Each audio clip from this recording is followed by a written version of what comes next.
right, hey, and welcome back everybody.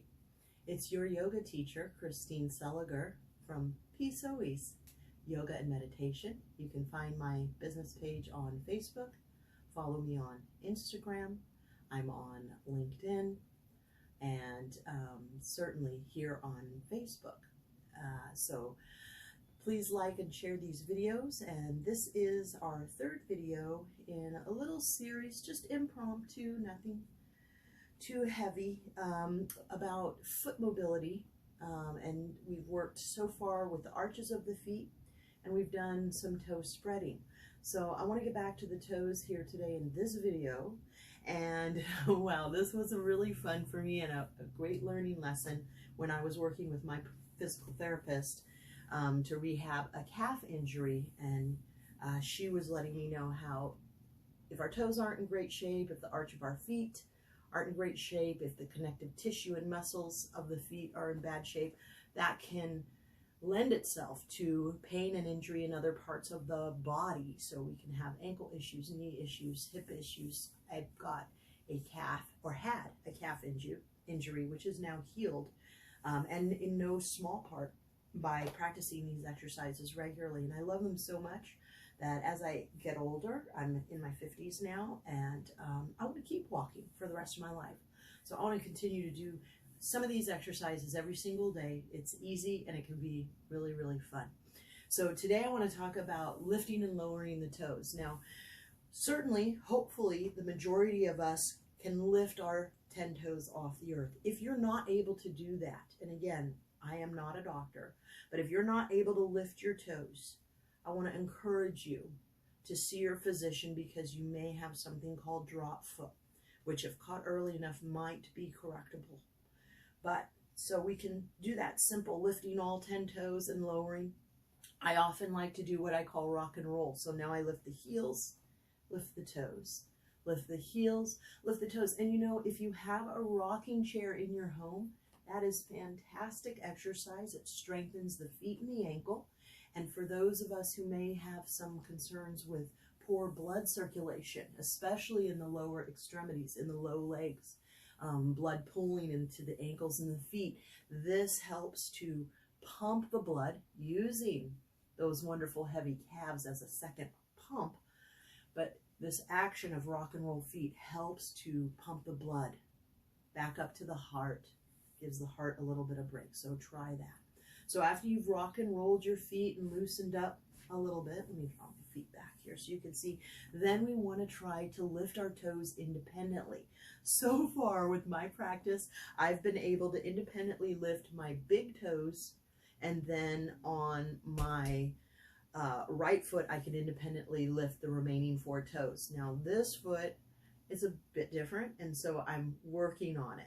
So just take a look down. I find that it does help to have a visual to communicate with the feet.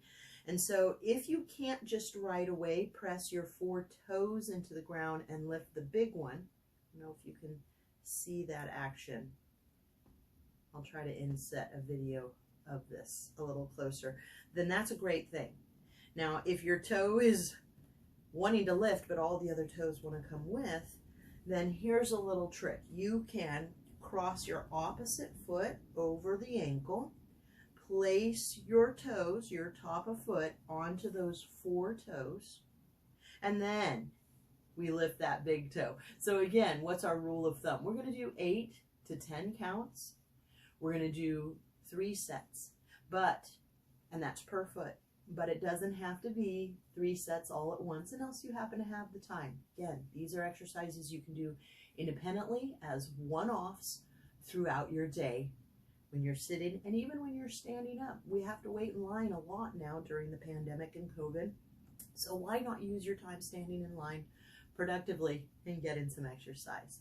So now I'm going to release my 4 smaller toes and my big toe and see if I can press the big toe into the earth while lifting the other 4. I can do it on this foot. There it goes. All right, but again, I've been doing this for a couple of months now, And so I've built up to that. When I first started, I could not lift my big toe, would not get the signal to stay down while the other toes were lifting, right? Like, come on, body. So you know what I did is I just took the big toe of my opposite foot and gently pressed the big toe down and then lifted the toes. So we got to start somewhere, right? Have fun with this. Enjoy it. Don't make it a chore. Don't make it a burden to your life. But remember that the more we can take care of our feet, our ankles, it all starts down at the bottom there and works its way up the body. The better we hope, you know, barring any injuries, that our mobility will be. And we can start now at any time. Again, if you have any particular medical conditions of concern, I want you to check with your physician before you begin these. But give them a try. So independent toe lifting, again, other foot. If those big toes won't come up on its own, cross at the ankle, hold the little toes down, and pump that big toe 10 times, 3 sets throughout the day or all at once. And then reverse. Hold down the big toe with the big toe from your opposite foot and work on lifting and lowering those 4 little toes. You're going to be really surprised at how after some practice and regular practice, this will perhaps release pain out of your feet and help you also to regain some balance and prevent falls. But we'll go into that a little bit more in a future video. So for now, this has been Christine Seliger, your yoga teacher and founder of Peace Oase Yoga and Meditation. Feel free to send me a message if you have questions. I am available for personal lessons via video, and I've got a special running for first-time students. So if you're interested in that, send me a message and let's talk about that. And meanwhile, I hope that you'll go out there and just have an absolutely marvelous day.